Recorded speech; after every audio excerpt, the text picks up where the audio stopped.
Sian Gaza, hindi pa tapos kina Barbie Imperial at Daniel Padilla.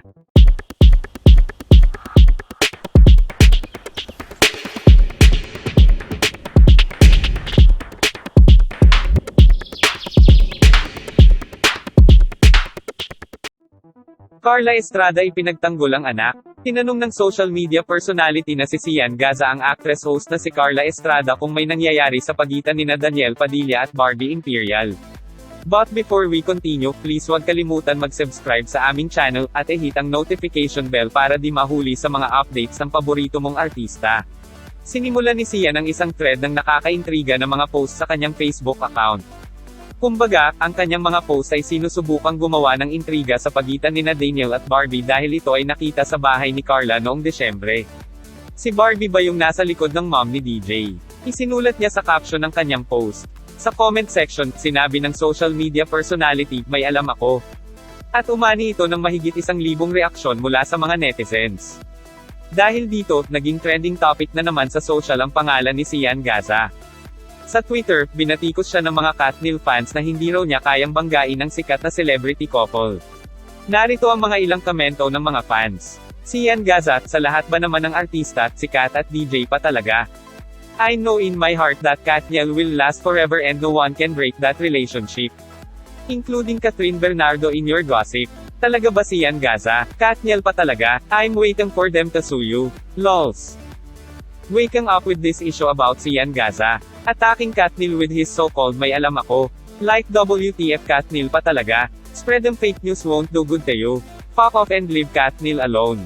Isang dekada nang magkasama sina Daniel at Catherine. At ang kanilang relasyon ay isang inspirasyon sa maraming young couples sa Philippine entertainment industry. Sa paglipas ng mga taon, sa likod ng mga intriga at kontrobersya laban sa kanila, nananatiling matatag ang Katnill sa kanilang pagmamahal sa isa't isa. Ibinahagi ng social media personality ang larawan ni Carla at nasa likod nito ang kanyang anak na si Maggie Ford at Barbie.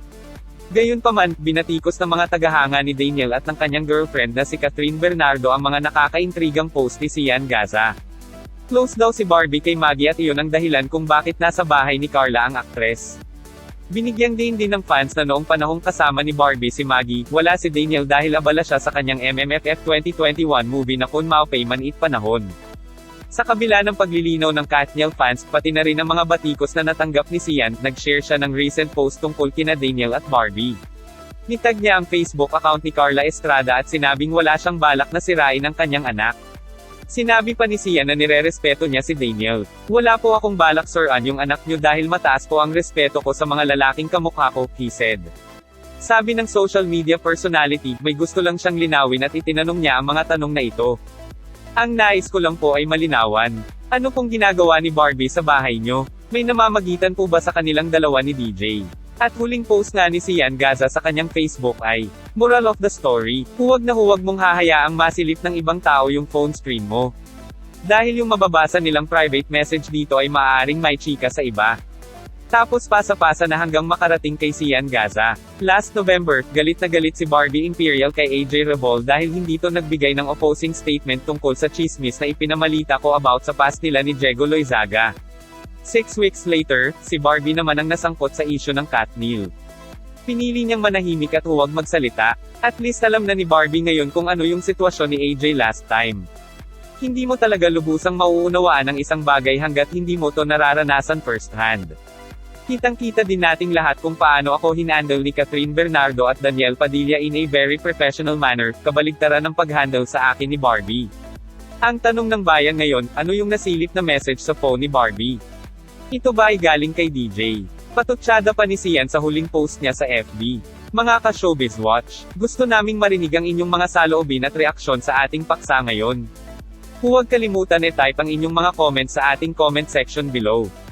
At para sa mga updates at bagong balita tungkol sa inyong mga paboritong artista, maaaring mag-subscribe sa aming channel. Don't forget to like, share, and click the notification bell para hindi mahuli sa mga balita.